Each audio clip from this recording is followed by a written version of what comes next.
ఒక్కసారి కొమ్మూరి గోల్డ్ కి కాల్ చేయండి. తాకట్లో ఉన్న మీ బంగారాన్ని విడిపించి మార్కెట్ ప్రైస్ కి వాళ్ళు కొనుక్కుని మిగతా డబ్బులు మీకు ఇచ్చేస్తారు. హాయ్, వెల్కమ్ టు మనం టీవీ. మనం ఉన్నది మన కోసం. సో శివాజీ చేసిన వ్యాఖ్యలకి అనసూయ బ్యాక్ టు బ్యాక్ కౌంటర్లు ఇచ్చారు. లేదు దాని తర్వాత బికినీ వేసుకున్న కొన్ని వీడియోలను కూడా ఎప్పుడో 6 నెలల క్రితం అయితే దాన్ని రీపోస్ట్లు చేసి రీట్వీట్లు చేసి సో కథను ఇంకా రక్తి కట్టించారనమాట. సో మరి అనసూయ గారు నేను నిన్న కాల్లో మాట్లాడినప్పుడు కూడా ఆవిడ చెప్పింది ఏంటంటే, నేను బయటకు వచ్చి మాట్లాడదలుచుకోలేదు, ఏమన్నా కాన్సిక్వెన్సెస్ రప్చర్లు జరుగుతాయి కాబట్టి నా విలువైన అభిప్రాయాన్ని నేను ఇలా ట్విట్టర్ వేదిక ద్వారా మాత్రమే నేను చెప్తానని కూడా ఆవిడ చాలా సర్కాస్టిక్గా చెప్పారు. సో మాట్లాడదాం. జూమ్ కాల్లో ఆడారు మనకి ప్రముఖ సామాజికవేత్త and senior journalist Priya Chaudhary గారు. నమస్కారం మేడం. నమస్తే మేడం, అనసూయ గారి కామెంట్స్ని ఎట్లా తీసుకొచ్చి అంటారు? బయటకు రాను, నేను పెట్టాల్సిన కామెంట్లు నేను ట్విట్టర్ వేదిక ద్వారా మాత్రమే పెడతాను అని చెప్తున్నారు. అసలు ఆవిడ ఎక్స్ట్రీమ్ అవుతున్నారు అనుకోవచ్చా, లేదా ఇష్యూని ఫుల్ స్టాప్ పెడుతున్నారు అనుకోవచ్చా? అంటే ఆవిడ చాలా తెలివిగా బిహేవ్ చేస్తున్నామని అనుకుంటారు కానీ బయటకొచ్చి జనం మధ్యకొచ్చి నిలబడి మాట్లాడే ధైర్యం లేనటువంటి వాళ్ళు ట్విట్టర్ వేదికగా చేసుకుని పోరాడుతున్నామని మాట్లాడతారు. వీళ్ళు పోరాడేటటువంటి సామాజిక పరిస్థితి ఏంటి చెప్పమని చెప్పండి. ఆ విషయం ఏంటి చెప్పండి. దేనికోసం, ఏ సామాజిక అంశం మీద వీళ్ళు పోరాడుతున్నారు? వీళ్ళు ట్వీట్లు పెడుతున్నారు. ఆ ట్వీట్లకి జనమంతా పోయి స్టూడియోలో కూర్చొని మాట్లాడుతున్నారు. అతి తెలివితేటలు అంటారు వీటిల్ని. ఈవిడకి జనం మధ్యకి వచ్చి ఇలా వచ్చి సమాధానం చెప్పే దమ్ము ధైర్యము లేదు. ఎక్కడుంది? జనాలను రెచ్చగొట్టడంలో ఉంది. వందల వేల మంది ముందు ప్రదర్శన చేయడంలో ఉంది. ఆవిడ ఆర్టిస్ట్ కాబట్టి ప్రదర్శించుకోమని చెప్పండి, ఆవిడ కళని మాకేం అభ్యంతరం లేదు. కానీ అది అందరికీ ఆపాదించడానికి ప్రయత్నిస్తే మాత్రము ఎవరు ఉపేక్షించేదే లేదు. ఒక మహిళగా ఖచ్చితంగా గౌరవిస్తాం, ఆమె కష్టాన్ని గుర్తిస్తాం. అంతేగాని పిచ్చి పిచ్చి అంశాలని, పిచ్చి పిచ్చి వ్యవహారాలని తీసుకొని వచ్చి నా ఒళ్ళు నా ఇష్టము అని అంటే ఆ ఒళ్ళు ఏం జరుగుతుంది ఏంటి అనేది నువ్వు నీ ఇంట్లోనే పెట్టుకో. ట్విట్టర్ వేదికగానే ఉంటానన్నప్పుడు నువ్వు డ్రెస్సులు వేసుకుని ఇంట్లోనే ఉండని మాట్లాడుతున్నాం మేము. అర్థమైందా? ఆవిడ స్క్రీన్ మీద నుంచి బయటికి రానప్పుడు అలాగే నువ్వు డ్రెస్సు పిచ్చి పిచ్చిగా వేసుకొని జనాల మధ్య కూడా రాకు, జనాల ముందుకు కూడా రాకు అని అందరూ మాట్లాడుతున్నారు. నేనైతే మాట్లాడట్లేదండి, ఆవిడ గురించి మాట్లాడే వాళ్ళ గురించే మాట్లాడుతున్నాను. ఇది కూడా స్క్రీన్ మీద చూపించుకోమని స్క్రీన్ వరకే పరిమితం అవ్వమని చెప్పండి, పబ్లిక్ లోకి రావద్దని చెప్పండి. తెలివితేటలు ఏంటి అనంటే ఇక్కడ జనం అంతా పిచ్చివాళ్ళ కింద జమేస్తున్నారేమో. మొత్తం ప్రపంచం మొత్తం కూడా ఏం మాట్లాడుతుంది అనేటటువంటిది వినాల్సినటువంటి అవసరం ఉంది. నిజంగా వాళ్ళు చూస్తుంటే, ఈ అమ్మాయిని చూస్తుంటే నాకు జాలేస్తుంది, నిజంగా జాలేస్తుంది. ఎందుకంటే డైవర్ట్ అయిన తర్వాత అంటే శివాజీ వర్సెస్ అనసూయ, ఇప్పుడు Shivaji versus non veg issue divert అయిన తర్వాత ఒక రకంగా అనసూయ కామ్ అయిపోయారు అనుకోవచ్చు అండి. మధ్యలో ఒకళ్ళని మర్చిపోయారుగా. ఇప్పుడు వీళ్ళు ఏం చేస్తున్నారంటే జనాల్ని ఉసిగొలిపి వీళ్ళ మీద నుంచి టాపిక్లు డైవర్ట్ చేసే తెలివితేటలు ప్రదర్శిస్తున్నారు. అర్థమైందా?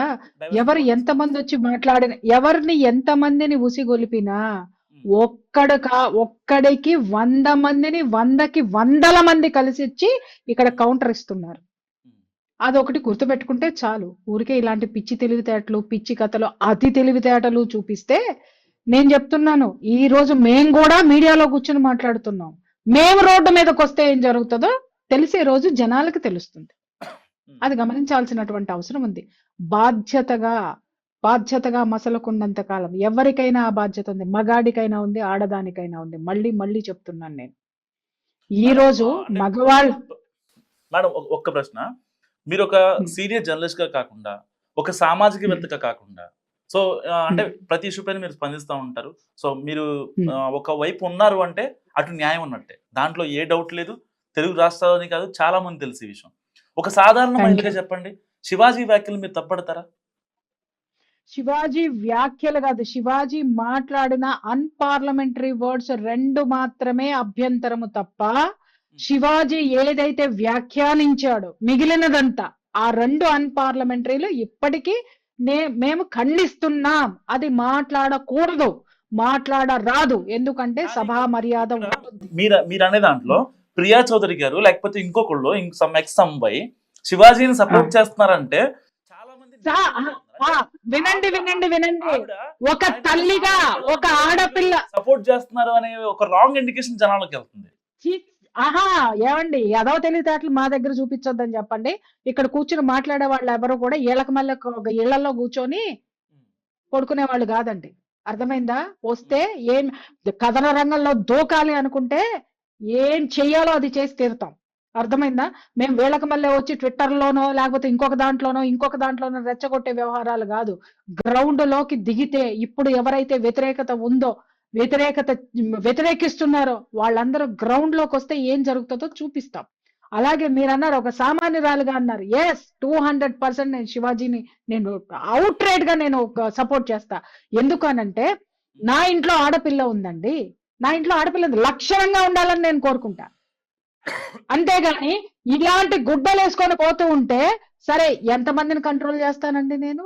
అందరూ సంస్కారవంతంగా పెంచేస్తున్నారా?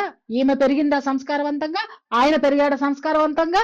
ఇప్పుడు మాట్లాడిన వాళ్ళందరూ ఎవరు సంస్కారవంతంగా పెరిగారు? పెరిగితే ఒక సంస్కారవంతమైనటువంటి కుటుంబంలో నుంచి వచ్చిన వాళ్ళు ఎవరు ఇలాంటి వ్యాఖ్యలు చేయరు, ఇలాగ మాట్లాడరు. అన్వేష్ గాని మిగిలిన ఎవరైనా సరే వేషధారణ, కట్టు, బొట్టు, భాష అన్నిటిల్లోనూ కనీస జ్ఞానం అనేటటువంటిది ఉంటుంది, సంస్కారం అనేటటువంటిది ఉంటుంది. కాబట్టి ఒక సామాన్యురాలుగా అడిగారు, ఖచ్చితంగా నేను శివాజీని సపోర్ట్ చేస్తా. శివాజీ వ్యాఖ్యల తర్వాత ఆయన ఎప్పుడో పాత సినిమాల్లో 2002, 2003 సంవత్సరంలో ఒక సినిమాలో ఆయన హైదరాబాద్ సిటీ సర్వీస్ బస్సులో వెళ్తూ ఒక అమ్మాయి నడుంగిలిన క్యారెక్టర్ని ఆయన్ని మళ్ళీ ఇప్పుడు ట్రోల్ చేస్తున్నారు మేడం. అవునండి, ఇప్పుడు వాళ్ళే మాట్లాడారు కదా నిన్నటి నుంచి, అవన్నీ సినిమాలండి, అవన్నీ అదండి, అవన్నీ ఇదండి అని. సినిమాల్లో సీన్ ఎందుకు? నిజంగా గిల్లితే పట్టండి, మేమే శివాజీని ఏం చేయాలో చెప్తాం. అర్థమైందా? వీళ్ళు కూడా సినిమాల్లో డ్రెస్లు వేసుకుంటే శివాజీ మాట్లాడాల, సినిమాల్లో డ్రెస్లు వేసుకుంటే అతి తెలివితేటలు అన్నాను ఇందాకదే. శివాజీ సినిమాల్లో డ్రెస్లు వేసుకోకండి అమ్మా, సినిమాల్లో గ్రామాలుగా కనిపించకండి అమ్మా, సినిమాల్లో తానులు చుట్టుకోండి అమ్మా అని శివాజీ చెప్పలా. అమ్మ బయటికి వచ్చేటప్పుడు, వేదికల మీదకి వచ్చేటప్పుడు, జనం మధ్యకి వచ్చేటప్పుడు లక్షణంగా రండి, మీ సెక్యూరిటీ కోసం చెప్తున్నానని చెప్పాడు. అర్థమైందా? ఆయన సినిమాలో నటిస్తున్నారు, సినిమాల్లో చూపిస్తున్నారు అని మాట్లాడాల. ఎక్కడో సినిమాల్లో యాక్ట్ చేసిన దాన్ని తీసుకొచ్చి ఇక్కడ ఎందుకు చూపిస్తున్నారు? దానికి దీనికి ఏం సంబంధం? ఇంకొకటి, ఇలాంటి సీన్ లో ఆడపిల్లల నడుంగెళ్ళటాలు, ఆడపిల్లని ఏడిపించటాలు, హీరోలు టీజింగ్ చేస్తూ ఎన్ని సినిమాల్లో హీరోలు ఆడపిల్లలు లాగుతా కింద పడేసి కొట్టి టీజింగ్ చేసేటటువంటి పాటలు ఎన్ని లేవండి? మరి ఆ రోజున ఆడపిల్ల వ్యక్తిత్వము, ఆడపిల్లకి సంబంధించినటువంటి ఇది ఆ రోజు ఎందుకు మాట్లాడలేదు వీళ్ళందరూ కూడాను? అవన్నిటినీ కూడా మేము ఖండించే తీరుతాం. ఆ గిల్లాడా, అది చేసి, అసలు ఈ టాపిక్ ఏంటి, ఆ టాపిక్ ఏంటి? ఆ టాపిక్ వచ్చినప్పుడు అది ఖచ్చితంగా మాట్లాడదాం. అది తెర మీద టాపిక్, అది కథ, అది సినిమా. అలాంటి సీన్లను కూడా మేము చెయ్యం. మరి ఇట్లా అమ్మాయిలు నడుం గిల్లడకని చెప్పి మాట్లాడుతున్నారు. మరి అదే శివాజీ ఇప్పుడు మంగపతిగా ఉన్నాడు కదా, మంగపతిగా ఉంటే వచ్చిన నొప్పి ఏంటి వాళ్ళకి? నేను అదే చెప్తున్నానండి. అలా ఉంటే ఇలా ఉండి, ఇలా మాట్లాడతారు, ఇలా ఉంటాయి అంటే వీళ్ళకి ఏదో ఒక టాపిక్ కావాలి, కాంట్రవర్సీ కావాలి, జనాల్లో ఉండాలి, వ్యూవర్షిప్ ఉండాలి. ఎందుకంటే ఎప్పటికప్పుడు వీళ్ళకి వ్యూవర్షిప్ తగ్గిపోయింది అనుకోండి. ఇప్పుడు అన్వేష్ గారు మాట్లాడి దూరాడు చూసారా? వాడు ఎందుకు దూరుతాడు? అప్పుడప్పుడు జ్ఞానం లేని వెధవ ఎందుకు దూరుతాడు? వాడి అదేంటి వ్యూవర్షిప్ తగ్గిపోతా ఉంటే ఆ వ్యూవర్షిప్ ని పెంచుకోవడానికి అశ్లీల పదాలు మాట్లాడుతూ, ఆడవాళ్ళని కించపరుస్తూ మాట్లాడి, ఈ వెధవ ఆడవాళ్ళ గురించి మాట్లాడేది? సంస్కారం లేని వెధవ అలాగే వీళ్ళు కూడా ఏంటంటే ఆ ట్విట్టర్ లోనో ఇన్స్టాలోనో వీళ్ళని మర్చిపోతారు, జనాలు చూడడం మర్చిపోతారు, లైక్లు మర్చిపోతారు. అందుకోసం అని చెప్పేసి ఇలాంటి వాటి ద్వారా మళ్ళీ కాంట్రవర్సీ వెళ్ళి మళ్ళీ వాళ్ళ పోస్టులన్నిటినీ ఇది చేసుకుంటూ వెళ్తూ ఉంటారు. ఎవరో నాకు నిన్న ఒక పిక్ పంపించారు, ఏమండి ఈవిడ పలానా ఆవిడ అదేంటి ఒక షాప్ ఓపెనింగ్ వచ్చింది చూడండి అని చెప్పేసి అని ఆవిడని ఆ ట్విట్టర్ లో స్పందించి ఆవిడదే పంపించారు. లక్షణంగా ఉంది, చక్కగా చీర కట్టుకుని ఉంది, పొందిగ్గా ఉంది, అందంగా ఉంది. మరి అలాగే ఉండమని చెప్పండి, మేమెందుకు మాట్లాడతాం? నేను చెప్తున్నాను కదా లక్షణంగా. మరి నిన్నెందుకు వెళ్ళావు లక్షణంగా? అంతకుముందు చాలా షాపుల ఓపెనింగ్లకి వెళ్ళావు, ఎట్టెళ్ళావు? మరి నిన్నెందుకు అంత మర్యాదకి వెళ్ళావు? అంటే జనాల్ని పక్కదోవ పట్టిస్తున్నావు నువ్వు. అంటే జనాలు తిరగబడేసరికి నేను ఇది అని చూపిస్తున్నా అండి. ఎప్పటికప్పుడు they are just like a caterpillar అండి.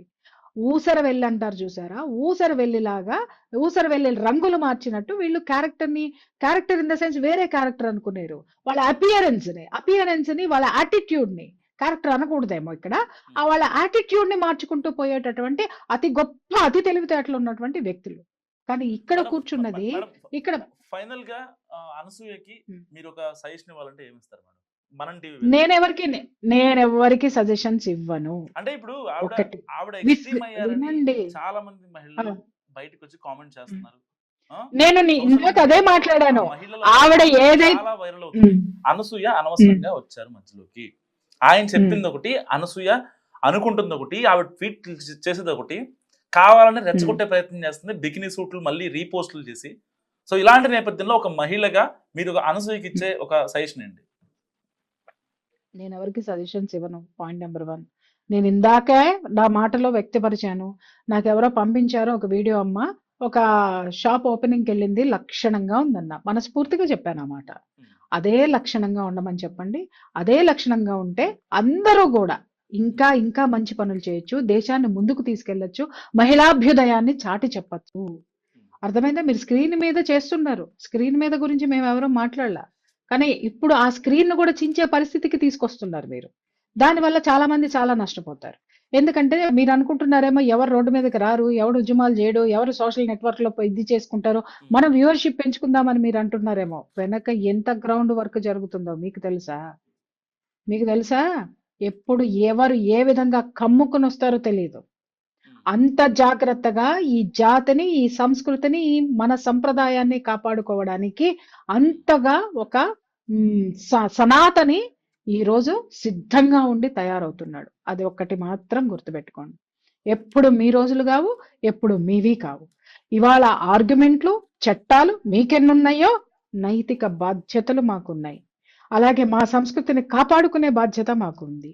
అలాగే నాగరికత పేరుతో విచ్చలవిడితనాన్ని ప్రోత్సహిస్తే మాత్రం ఇదే చట్టం ద్వారా ఎక్కడ పెట్టాలో అక్కడ పెడతాం. మా చట్టాలని, మా సంస్కృతిని పరిరక్షించుకోవడానికి మాకు చట్టాలు ఉన్నాయి, అది కూడా గుర్తుపెట్టుకోవాలి. మా సంప్రదాయాన్ని పరిరక్షించుకోవడానికి మాకు చట్టాలు ఉన్నాయి, అది గుర్తుపెట్టుకోవాలి.